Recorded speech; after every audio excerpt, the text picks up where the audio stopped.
Alright, normally, so I would be wearing my Superman shirt that you've seen me wear it in my recent movie reviews on each Superman film I've covered in preparation for DC Studios Superman. But that thing has started to stink up, because I've been wearing that shirt for the past week or two. I don't know. I just know that that shirt now stinks and needs to get washed in the washing machine. Thankfully, my stepmom got me a new one that I did not expect. I found this in the mail, and I'm like, I didn't order this shirt. So I asked her if she got me this shirt. And it turns out, yeah, this is the other thing she sent me, because I had her send me a... Oh, hello. I didn't even notice this was on there.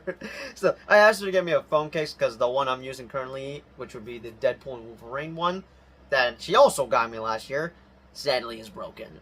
Well, slightly. Well, it's falling apart. As for my old phone case, that's also broken. Well, it's mainly broken. This one's falling apart. But yeah, I'm gonna quickly show this shirt off. So, thank you, Trish, for getting me a new Superman shirt.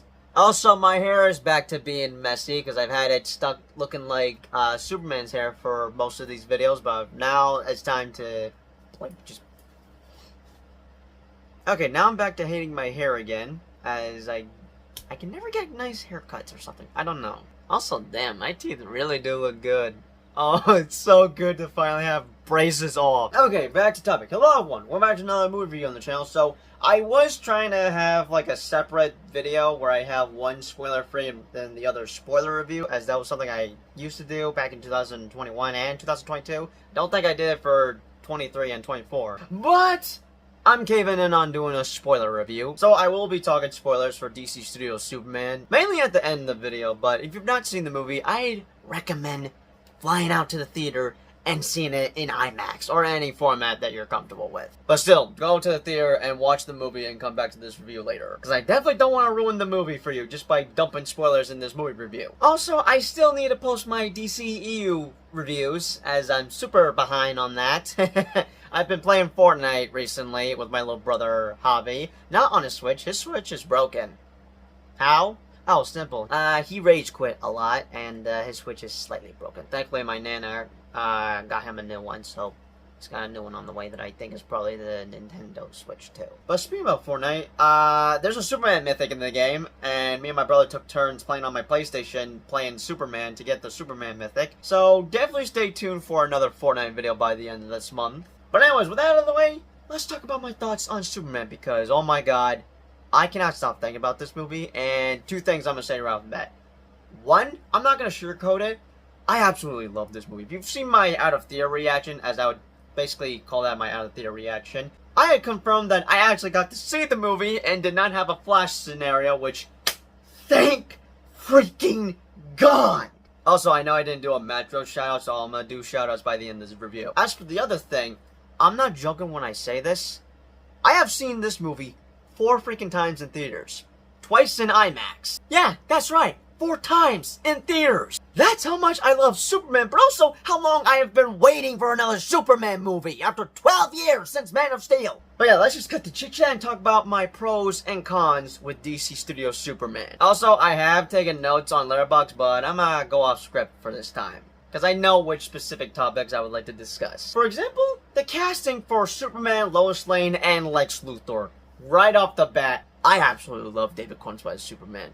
I've only seen his acting chops in certain clips, and I did watch a video from, I cannot remember the YouTube channel's name, but I'll insert the thumbnail. Before seeing the movie, I watched a YouTube video of him discussing how he was prepping the role. And having to watch the whole video, I was really appreciating him as an actor, and David Corenswet is now probably gonna become one of my favorite actors because of how good he is at acting. And I have seen clips of him acting from other different movies, or even TV shows, I think. But I was mainly introduced to him in Twisters as he was playing of a a-hole character in that movie. But in this movie, he's nothing to what he was playing in Twisters. He is exactly what Superman is supposed to be. As I got to see the true version of Superman that I should have grown up with for the last decade, but instead, I was stuck with the evil Superman trope. But I think this movie has put an end to that. Thank you, James Gunn. But no, seriously, I really love David Corenswet as Superman.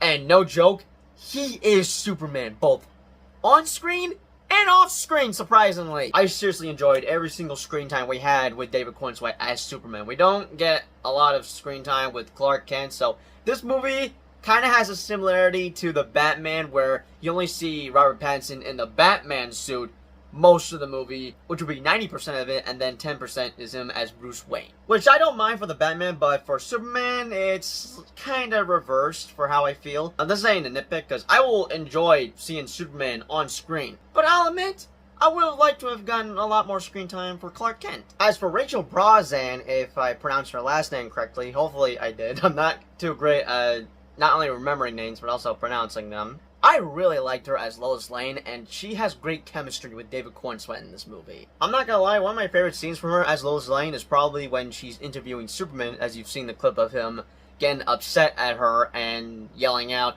"People were going to die!" As I really enjoyed their back and forth conversation they were having. But the one casting I was looking for the most in this movie was Nicholas Hoult as Lex Luthor. And I am happy to say that I was not disappointed because, my god, Nicholas Hoult killed this role! I had mentioned in my Superman Returns review that the Kevin Spacey's Lex Luthor was probably my most favorite out of the adaptations I've seen from any TV show or movie of Superman. But now I have a new favorite. Well, I got Kevin Spacey as my second favorite, and that would be Nicholas Hoult as Lex Luthor, as he's not only one of the best DC villains we've seen on screen, but now thinking about it, he may be in that category for greatest comic book villain of all time. I have never seen anybody hate somebody else with a fiery passion, because that's what Lex Luthor is in this movie. He hates Superman with a goddamn passion. I knew that this Lex Luthor was going to be way better than the DCEU's version, and having to see the movie, oh yeah, it is so much better than Jesse Eisenberg's Lex Luthor. This is how Lex Luthor is supposed to be to me. I really love Nicholas Hoult as Lex Luthor, and I cannot wait to see more of him later in the DCU, because he is Lex Luthor, along with Rachel Brosnahan as Lois Lane, but most of all, David Corenswet is freaking Superman. And honestly, I really enjoyed most of the cast. I really like the Justice Gang, terrible name by the way, along with the characters we meet at the Daily Planet, or even the other supervillains we get introduced, like Ultraman or the Engineer. I really like the Engineer, surprisingly, in this movie. But let's talk about the Justice Gang for a sec. Sadly, Hawkgirl didn't get much screen time in this movie, so that actually bummed me out, but definitely look forward to see Isabella Merced as Hawkgirl later in the DCU, whichever project she pops up next. But as for Nathan Fillion as Guy Gardner, a Green Lantern character who I never heard of until he was announced to be part of this movie. From what I know, he's supposed to be kind of an a-hole character, but seeing him in this movie, oh yeah, I like Guy Gardner. And I can't wait to see him again for DC Studios' Lanterns next year. From what I've heard, he's set to drop a lot of F-bombs in that show, so that, I think, confirms that Lanterns will be TVMA. But I gotta say, it's honestly great to see some Green Lantern action on the big screen, because I know for sure I had to have seen Ryan Reynolds' Green Lantern movie back in 2011, but since that movie was not well received, we've just not seen much Green Lantern stuff, ever. But the MVP for this movie is goddamn Mr. Terrific. Look, I don't know every single superhero from DC Comics. The same way I have with Marvel is similar to DC, how I've not read comics. I mean, I've read a couple of maybe, but the way I have knowledge with Marvel, whether it's MCU related or not, is the same with DC. And I've not heard Mr. Terrific until he was introduced to be in this movie, and I expect he would play a role in this movie, but I gotta say, I was not expecting to love Mr. Terrific that much, because after seeing him in this movie, give me a spin-off series, or even a movie. I'll take either one.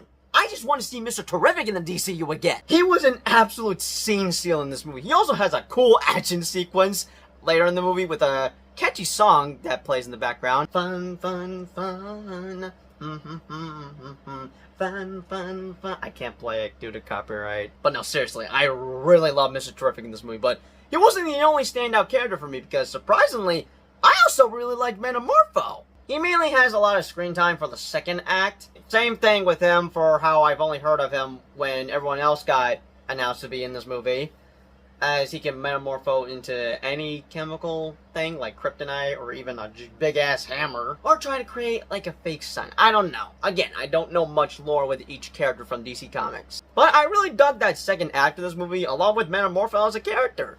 But yeah, Mr. Terrific and Metamorpho were huge standouts to me. And honestly, I really liked almost every single character in this movie. Both superheroes and supervillains, along with the characters at the Daily Planet. Now, before I get on to my nitpicks for Superman, let me discuss any last pros I have for this movie, and that would be the action. I dug the action for this film, and the third act probably has to be my favorite of this entire movie. And before I forget once again, the soundtrack.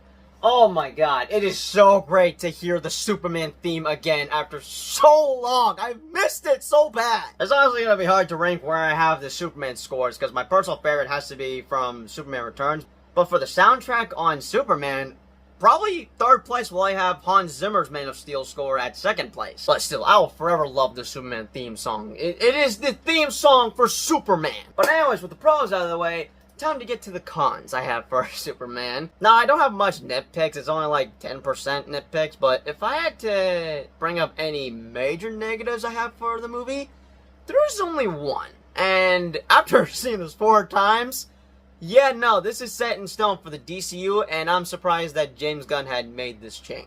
And that would have to do with his Kryptonian parents, and I'm surprised that, oh wow, are they seriously doing this? And that would be the Kryptonians are evil in this universe. I'm not gonna lie, I'm not too happy about this change, but I tried thinking to myself, has this been done before in other Superman media? Because the one I could think of closest would be the one in My Adventures with Superman.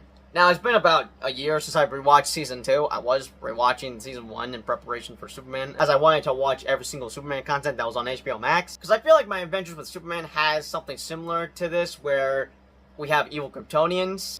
I don't know, I feel like this isn't the first time that DC is doing this, because I feel like we've had to have seen this in other Superman media. But this does not ruin Superman for me. Now, I'll admit, I would have liked to have gotten an origin to him, but I will agree with James Gunn, we don't need to see origin stories so many times, because we know how Superman became Superman, we know how Batman became Batman, we know how Spider-Man became Spider-Man. But for this DC universe, we jump right into it, into an already established universe. And I will say this, I really enjoyed the opening credits for this movie. We don't have an opening credits like how we have an opening credits for the Guardians trilogy. It's mainly a opening crawl similar to Star Wars, as that's what David Cornsweet had mentioned about. Another thing I will say that I love about David Cornsweet is that he is a true Star Wars fan. He's talked about it plenty of times in recent interviews. But I really loved the opening crawl for Superman, where 3 decades ago, metahumans appeared on Earth. Then 3 decades ago, Superman arrived to Earth.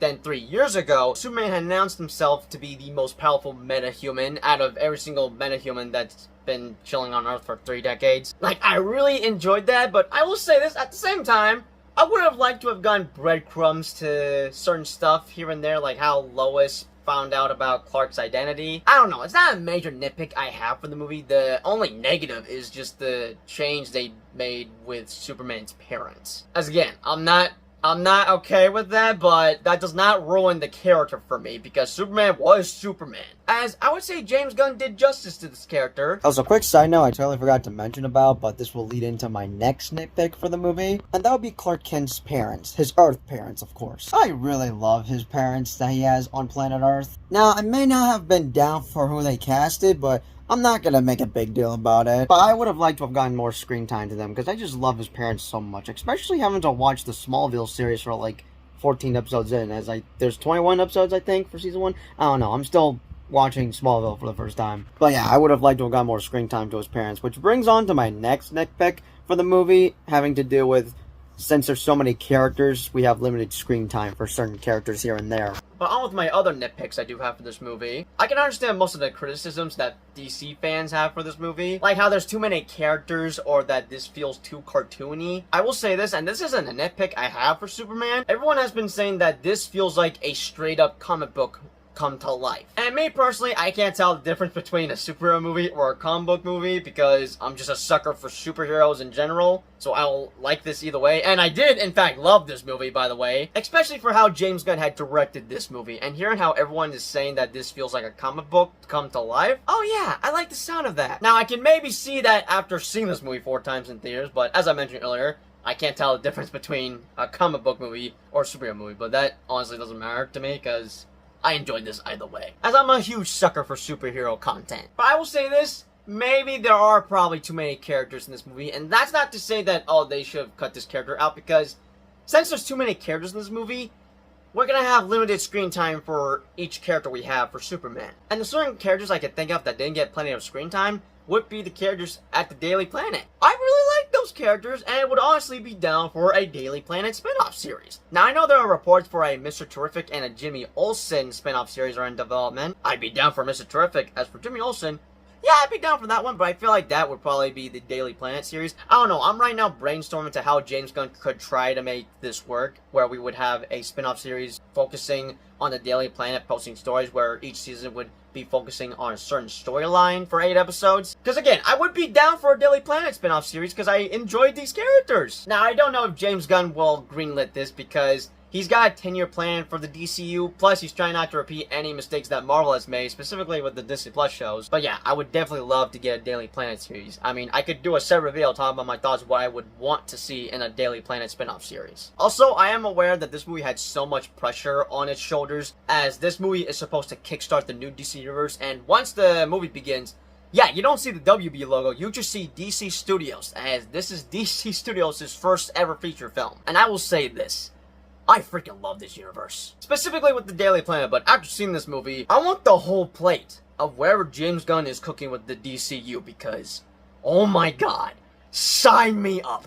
Give me Lanterns, give me Brave and the Bold, give me Supergirl, just give me the whole goddamn plate of the DCU. I want to see more of this universe. And as I mentioned in my out of theater reaction, this movie is so much better than the entirety of the DCU in terms of world building and setups. Well, small world building and stuff, because at the end of the day, it's still a Superman story, even though we got other DC heroes like Green Lantern, Mr. Terrific, or Hawkgirl. But no, seriously, James Gunn, give me the whole plate of what you're cooking up with DCU, because I need more after seeing this movie. But now, to cap off any last nitpicks I have from the movie, I was slightly disappointed with Ultraman. Now, I don't want to say he was totally wasted in this movie, because for where he ends up by the end of this movie, I feel like that has to play some sort of role later in the DCU. And if it doesn't, then yeah, I'm gonna be pretty much disappointed with how Ultraman was used in this movie. Now, I will say this, I did like the fight sequence he had with Superman by the final battle of this movie. As for who's under the mask, I was shocked like, oh, you gotta be kidding me, but at the same time, it's kinda obvious who it is, and since I'm discussing spoilers, whoever's under the mask is a Superman clone. I saw a tweet from My Time to Shine Hello that Lois Lane would be next to 2 Superman villains, and I'm like, oh, Bizarro? No, it's not Bizarro. Although, if he does come back, he might become Bizarro. I could easily see Ultraman slowly becoming Bizarro somehow. Unless we don't ever see this character again, then yeah, he was totally wasted. Because James Gunn has mentioned that for any character that dies on screen, they stay permanently dead. But yeah, I will say this. I did like the reveal that it was a Superman clone, so I didn't mind that. I was just slightly disappointed that we didn't get enough screen time with Ultraman, I guess. I guess that's what mainly disappointed me with Ultraman being in this movie. It's just that we didn't get enough screen time with them. Also, this is something I forgot to mention at the end of the review. As much as I loved Lex Luthor in this movie, I'm now starting to get maybe a little tired of seeing Lex Luthor being reused in every Superman movie, because there are 2 villains I am dying to see on screen that I want as main villains for a Superman movie. The 2 that come to mind would be Brainiac and Bizarro. If we do get a Superman sequel, which I hope we do, I want Brainiac as the main villain for Superman 2.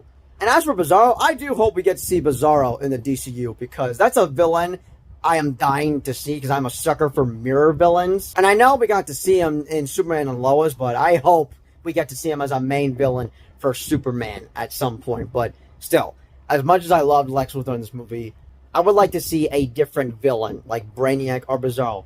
Brainiac, I'm dying to see on screen. I need him to debut in the DCU for the next sequel of Superman. And I would be down to see General Zod as a villain, but we've already used him twice in 2 different Superman movies.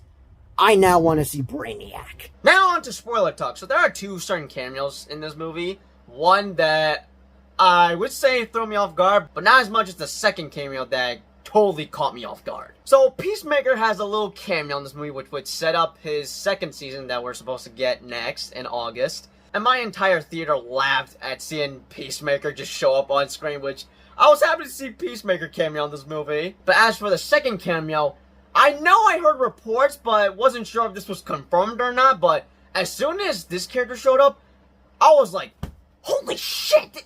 What? Huh? But there was a random audience member that completely lost their shit when Supergirl showed up at the end of this movie. And I will say this, I was excited to see Supergirl, specifically for Jason Momoa as Lobo, showing up in the movie. But I wasn't gonna fake my excitement for this movie, because this is technically Superman related, so I was gonna check this out some way, shape, or form. But after seeing Supergirl show up in this movie, oh yeah, my excitement went from probably a 7 to a 10, as I'm putting this movie onto my most anticipated list for 2026, specifically on my top 10 most anticipated list. Also, one more thing I'm forgetting to mention about Crypto in this movie.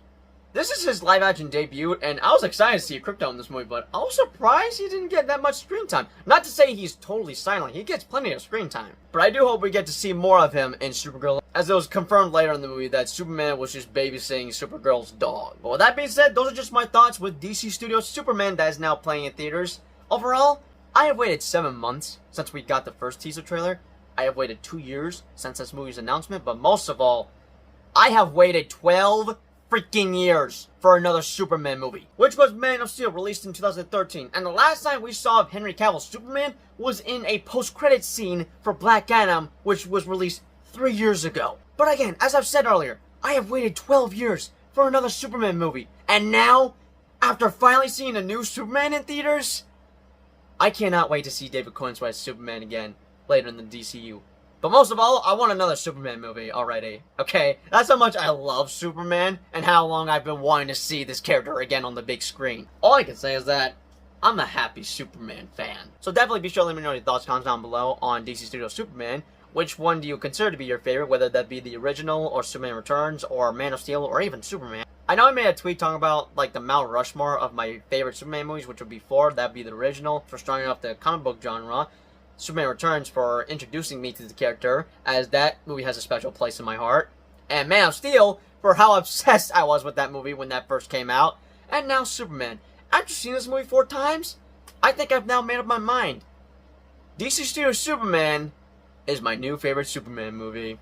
But now that I've seen Jurassic World Rebirth and DC Studios Superman, one more to go for Super Fantastic World, and that is Marvel Studios' The Fantastic Four. First Steps. Whoa, I cannot wait to see that movie next week. I hope you guys enjoyed this review, and as always, I'll see y'all in the next video. Peace out.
One to go.